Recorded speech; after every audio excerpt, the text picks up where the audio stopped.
السلام عليكم ورحمة الله وبركاته. الحمد لله رب العالمين، والصلاة والسلام على أشرف الأنبياء والمرسلين وعلى آله وصحبه أجمعين. أما بعد. Muslimin dan muslimat rahimani wa rahimakumullah. Alhamdulillah, pagi ini kita dapat menyambung kembali pembelajaran tadabbur ringkas surah As-Sajdah. InsyaAllah pagi ini kita akan memasuki ayat yang ke-12. Nota yang bercetak berada pada muka surat yang ke-97, muka surat 97.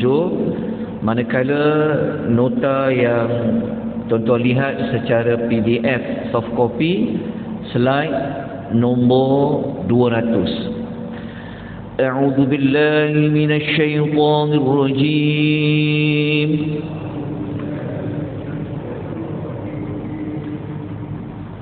Walau tara idzil mujrimuna nakisu ru'usihim 'inda rabbihim rabbana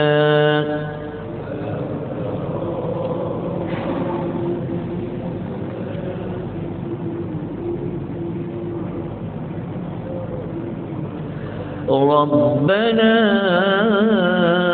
أبصرنا وسمعنا فارجعنا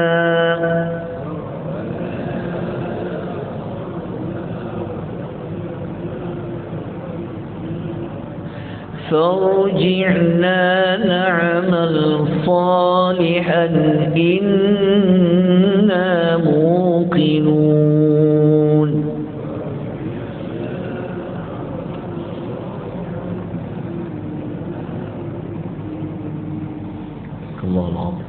Baik, ayat yang ke-12 Allah membawa kita semua kepada menghayati untuk kita merenung bagaimanakah keadaan orang-orang yang kafir, orang-orang yang melakukan kesyirikan, orang-orang yang sebelum ini. Kalau kita pernah baca ayat yang sebelum ini, mereka tidak percaya akan kedatangan hari kiamat. Mereka juga tidak percaya suatu hari nanti mereka akan berhadapan, mereka akan bertemu dengan Allah Azza wa Jalla. Maka ayat yang ke-12 ini Allah mengatakan, walau tara, sekiranya engkau melihat, idzil mujrimuna, ketika orang yang berdosa itu. Ketika orang yang berdosa itu ketika mana? Kalau kita baca pada ulasan Ibnu Katsir, ketika itu maksudnya ketika mereka sudah berada di hari kiamat, mereka sudah berada di padang mahsyar, mereka sudah berada untuk dihisab oleh Allah Azza wa Jalla.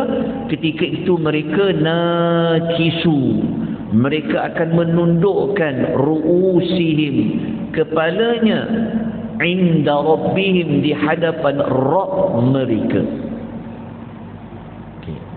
Kemudian bukan sekadar orang yang berdosa di sini merujuk kepada orang yang musyrik. Mereka ini juga telah membuat rayuan. Mereka berkata-kata dengan mereka membuat rayuan, Rabbana, wahai Rabb kami, wahai Tuhan kami, absarna, kami telah melihat, wasmi'na, dan kami telah mendengar. Okey, apa yang mereka telah lihat? Mereka telah melihat kejadian hari kiamat. Mereka telah melihat adanya neraka. Kenapa mereka baru nak mengaku mereka telah melihat? Kenapa mereka mengaku mereka baru nak mendengar? Kerana kalau kita pernah baca, kalau kita ingat lagi ayat yang sebelum ni, macam ayat yang ke-10, Ada ayat yang sebelum ini mereka sering kali mereka mengatakan bahawasanya mereka tidak percaya.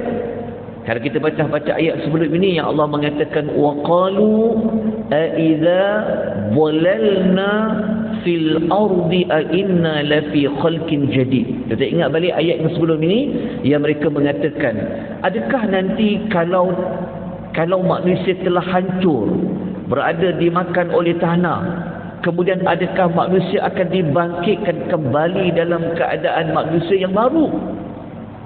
Lepas tu Allah mengatakan pada ayat yang sebelum ini, mereka juga tidak mahu meyakini akan ada hari pertemuan dengan Tuhan mereka. Sekarang baru mereka tahu, ya, kiamat ini benar. Baru mereka tahu, oh benar rupa-rupanya ada hari bertemu dengan Tuhan mereka. Kenapa Allah katakan mereka telah melihat? Mereka telah mendengar, telah kita sebutkan tadi, dan kita pun sedia maklum. Pada ayat yang sebelum ini, Allah telah bekalkan kepada manusia apa dia? Allah bekalkan pendengaran, Allah bekalkan penglihatan, dan Allah bekalkan kepada manusia itu adalah afidah, iaitu hati untuk memahami akan segala nasihat, peringatan, amalan yang telah diberikan. Maka apabila mereka tidak mahu menggunakan pendengaran, penglihatan, maka mereka tidaklah buat amal. Maka mereka tidak mahu percaya apa peringatan yang diberikan. Akhirnya apabila mereka melihat akhirat di depan mata, mereka itu telah menundukkan kepala mereka di sisi Tuhan mereka. Okey, kita lihat sedikit ulasan daripada Ibnu Katsir. Kalau kita baca pada ulasan Ibnu Katsir, beliau mengatakan, oh, cerita ayat itu sebenarnya adalah tentang orang-orang yang musyrik. Dalam nama lain dipanggil orang yang berdosa. Musyrik ni, tuan-tuan, dia merujuk kepada orang yang menyembah patung dan juga berhala. Jadi Ibnu Katsir kata apa? Ayat nombor 12 ni adalah tentang orang-orang yang musyrik semasa hari kiamat. Dan apa yang mereka cakap ketika mana mereka melihat hari kebangkitan, ketika mereka berdiri di hadapan Allah Azza wa Jalla.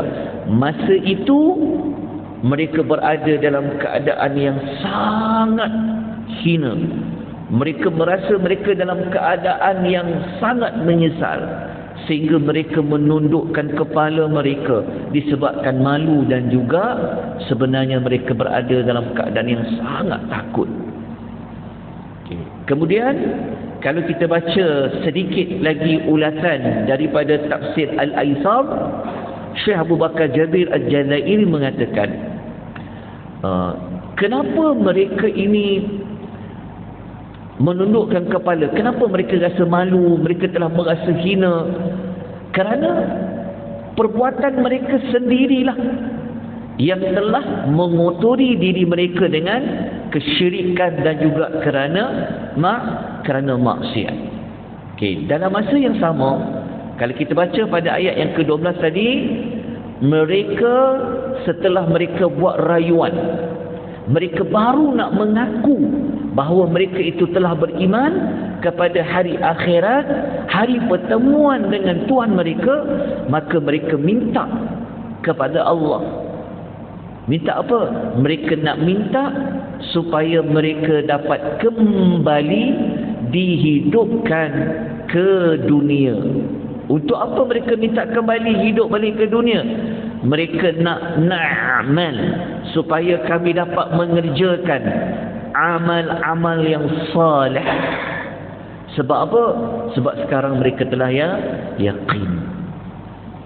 Okey, ayat ni jelas menunjukkan kepada kita bahawasanya mana-mana manusia yang sebelum ini dia tidak yakin, dia rasa sangsi, dia rasa ragu-ragu tentang hari kebangkitan, hari pertemuan dengan Allah, maka mereka akan menyesal semenyesal sesalnya, dan mereka akan minta untuk dihidupkan kembali. Dan kita pun sudah sedia maklum mereka tak akan dapat lagi untuk dihidupkan kembali.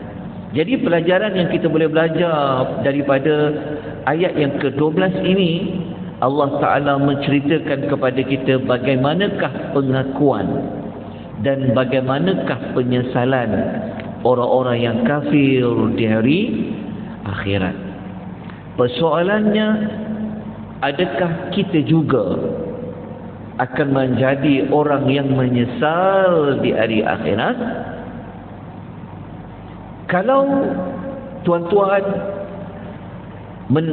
mendalami lagi tentang hari akhirat, sebenarnya orang beriman ni pun, walaupun dia percaya kiamat tu ada, walaupun orang beriman ni dia percaya nanti akan bertemu dengan Tuhan mereka, tetapi ada juga orang yang beriman dia menyesal. Menyesal kerana apa? Menyesal kenapa tak memperbanyakkan amal-amal soleh. Itu pada ayat-ayat yang lain lah. Tetapi ayat ini khusus. Allah menyebut secara khususnya, Allah menyebut tentang orang-orang yang memang tak meyakini akan adanya hari kiamat. Sebab tu tuan-tuan kena linkkan, hubung kaitkan ayat ini dengan ayat nombor 10, dengan ayat yang sebelum ini, maka tetap akan dapat mendapat jawapan. Allah cerita tentang orang yang tidak percaya kepada hari kiamat. Tuan-tuan rahimani wa rahimakumullah, tindakan kita, walaupun saya tak senaraikan di dalam nota ini, kita semua kena apa? Kita lawanlah balik. Maksudnya, kita orang beriman, kita kena sentiasa meyakini benda-benda, perkara-perkara yang gaib macam hari akhirat ni.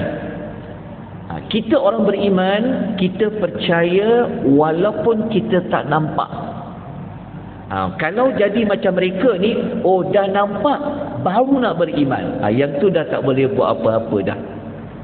Sebab tu iman, kata apa maksud beriman? Kita percaya dengan yakin. Sebab itu kenapa kita beriman kepada Allah? Kita tak nampak Allah, tetapi kita yakin, kita percaya hari akhirat. Hari akhirat kita tak pernah tengok pun, tapi kita percaya dengan yakin. Kita beriman kepada malaikat, tak nampak pun malaikat ni, tapi kita beriman kepada malaikat. Itulah namanya iman. Kita percaya dengan yakin sesuatu yang kita tak nampak. Dia berbeza dengan ayat ini. Kita tak mau jadi, dah nampak baru nak percaya, dah tak berguna lagi. Tetapi orang yang sebenar-benar beriman, dia beriman, dia percaya dengan yakin sesuatu yang dia tak nampak. Baik, muslimin dan muslimat rahimani wa rahimakumullah, mari kita lihat apakah jawapan yang Allah hendak berikan setelah mereka minta kepada Allah, merayu, moga-moga dengan mereka dapat pengakuan tadi, kan? Mereka nak moga-moga Allah boleh hidupkan mereka kembali, mereka diberikan kesempatan untuk buat amal-amal yang salih. Mari kita lihat apakah yang berlaku seterusnya pada ayat yang ke-13. A'udzu billahi minasy syaithanir rajim.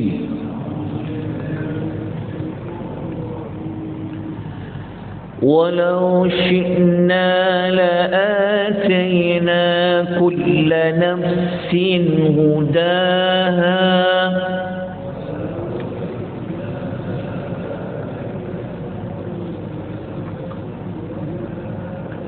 ولكن حق القول مني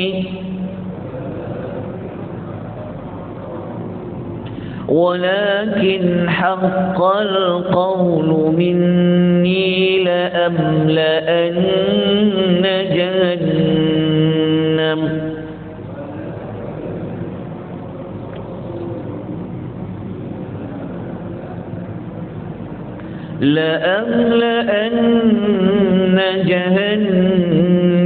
من الجنة والناس أجمعين.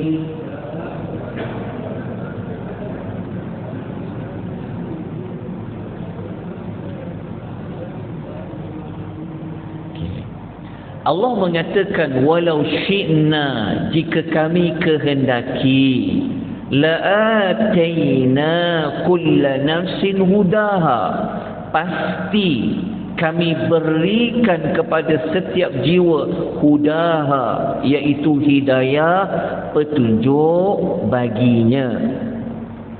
Okey. Walakin, akan tetapi, haqqal qawlu, telah ditetapkan, telah ada satu penetapan daripadaku, kata Allah. Apa dia? Iaitu nak memberikan azab. Allah kata la amla'anna jahannam, pasti aku akan penuhkan neraka jahannam, terdiri daripada jinnati, daripada jin, wan nasi, dan manusia itu bersama-sama ajma'in. Baik. Ayat ni sebenarnya Allah Ta'ala nak memberikan jawapan, penerangan lanjut daripada ayat yang sebelum ni. Okey, lepas tu tuan-tuan kena tengok dekat nota tu, saya ada buat hubung kait setiap ayat, saya ada buat perkaitan antara perkaitan. Begini. Kenapa Allah Ta'ala, kita tahu kan mereka minta hidup. Okey, kenapa Allah Ta'ala tak akan berikan manusia ini hidup semula di dunia untuk buat amal-amal yang soleh? Contoh, kenapa Allah Ta'ala tidak membenarkan manusia ni boleh hidup semula, merayulah macam mana sekalipun, mengakulah macam mana sekalipun, tapi kiamat dia sudah berlaku? Kenapa Allah tak nak kembalikan? Antara sebabnya adalah Allah Ta'ala ni dia memang telah tetapkan bahawa nanti ada penghuni yang akan memasuki neraka. Jadi kalau Allah boleh hidupkan balik orang-orang yang berdosa, orang-orang yang kafir, orang-orang yang syirik, nanti tentulah mereka akan jadi orang yang soleh. Kalau jadi orang yang soleh, maknanya siapa yang penghuni yang akan masuk ke dalam neraka tu? Okey, itu kita faham ayat dia. Tadi nak lebih faham lagi, tuan-tuan dan puan-puan rahimani wa rahimakumullah, kita baca sedikit ulasan dalam tafsir Aisyah At-Tafasil. Kenapa Allah kata kalau kami kehendaki kami akan bagi hidayah? Maksudnya adalah Allah Ta'ala ni bagi tahu, Allah Ta'ala kalau dia nak manusia ni jadi beriman, Allah boleh buat tak? Kalau Allah nak bagi hidayah ni, maksudnya tuan-puan begini, manusia ni kan, hati-hati manusia kan berada di bawah kekuasaan Allah. Allah ni dia boleh tak bagi semua orang beriman? Jawapan dia boleh. Allah boleh saja nak bagikan kamu jadi beriman je. Allah boleh jadikan manusia macam malaikat, ikut je arahan Tuhan. Allah boleh jadikan. Sebab tu kalau kita baca pada ulasan tafsir tu, dia kata jika Allah ingin memberikan hidayah, nescaya dia akan berikan kepada mereka semua dengan cara paksa, tanpa ada pilihan. Tapi kita belajar Allah Ta'ala tidak paksa manusia untuk dia beriman. Sepatutnya kena berimanlah, tetapi Allah memberikan pilihan. Allah dah turunkan Quran, Allah dah hantarkan Rasul, betul? Lepas tu Allah bekalkan pendengaran, Allah bekalkan penglihatan, Allah bekalkan hati, maka ambillah manfaat, gunalah betul-betul. Sebab itu Allah bagi pilihan. Maknanya Allah nak kata, Allah ni dia tak paksa manusia untuk dia beriman, tapi Allah bagi pilihan. Tapi Allah bagi tahu, dia boleh buat tak kalau dia nak bagi semua orang beriman? Allah kata Allah boleh buat, tetapi Allah Ta'ala telah menetapkan manusia ni diberi pilihan. Siapa pilih jalan syurga, dia masuklah syurga. siapa pilih jalan neraka, dia masuklah neraka. Sebab apa? Sebab memang neraka tu dah ada, syurga tu dah ada. Maknanya nanti ada orang masuk syurga, ada orang masuk neraka. Jadi orang masuk neraka atas pilihan masing-masing. Allah tak paksa mereka itu untuk beriman. Allah boleh bagi mereka beriman dengan cara paksaan, memberikan mereka jadi orang yang beriman. Tapi Allah tak buat macam tu. Maknanya ayat ini kalau kita nak faham lagi, kita lihat ayat lain. Kita kena tengok dalam surah Yunus ayat nombor 99.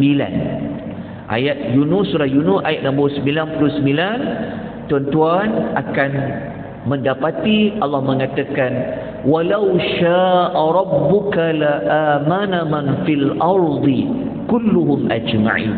Allah kata, jika Tuhanmu kehendaki, pasti berimanlah semua manusia yang ada di bumi. Betul tak? Allah boleh buat. Tetapi Allah telah buat satu ketetapan, kan? Allah telah buat satu ketetapan. Allah bagi pilihan. Semua orang ada pendengaran, boleh melihat, dia bagi hati, dia diturunkan wahyu, ada rasul bagi peringatan. Okey, maknanya ayat ni kalau kita nak kaitkan dengan ayat yang ke-12 tadi tu, maknanya Allah nak kata apa? Allah nak kata, kalau ayat tu kan mereka minta hidup kembali. Tuhan kata, dah tak ada peluang dah untuk kamu hidup kembali. Maknanya Allah nak kata, sekarang ketetapan dia tak boleh hidup lah. Ketetapannya apa?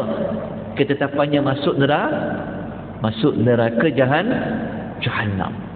Nanti kita akan jumpa pada ayat yang berikutnya macam mana mereka dah masuk dalam neraka Jahannam.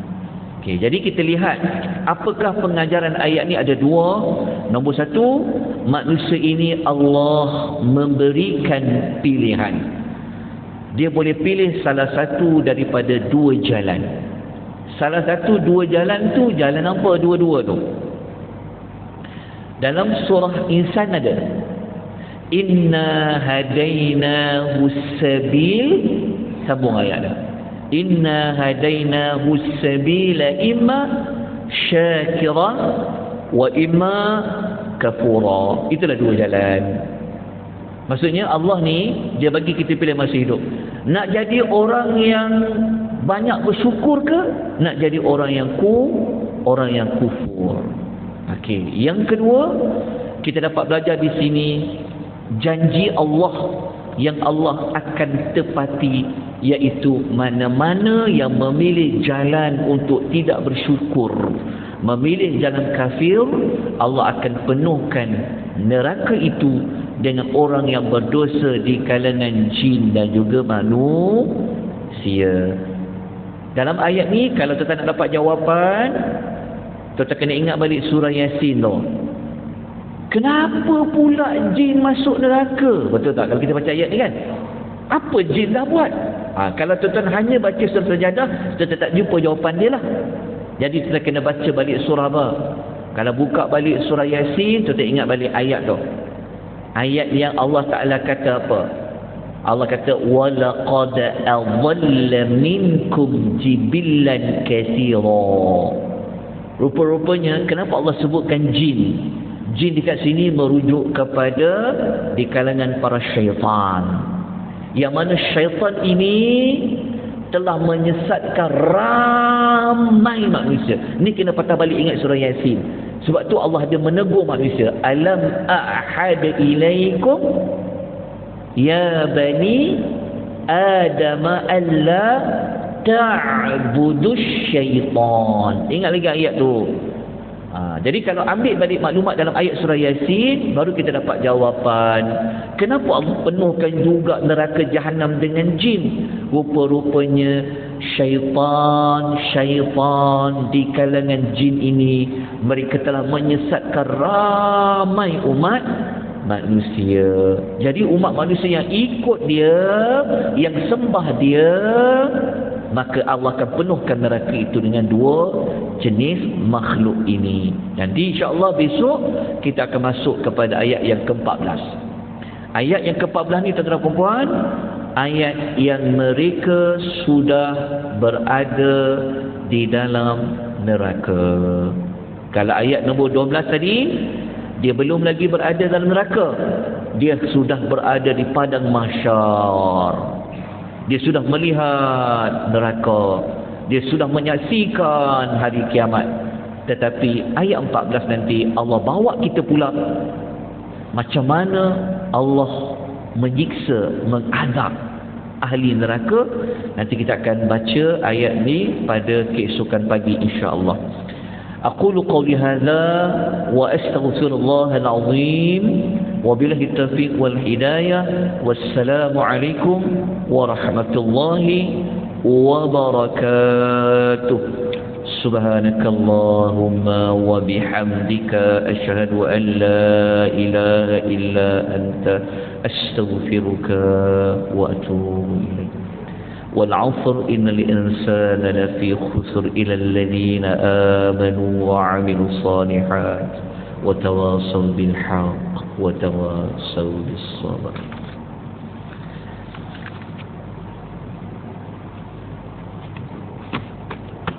Kena bisa tu. Tapi ke mana? Sampai ke Kedah tu. Pagi tadi. Tengok ke Perak.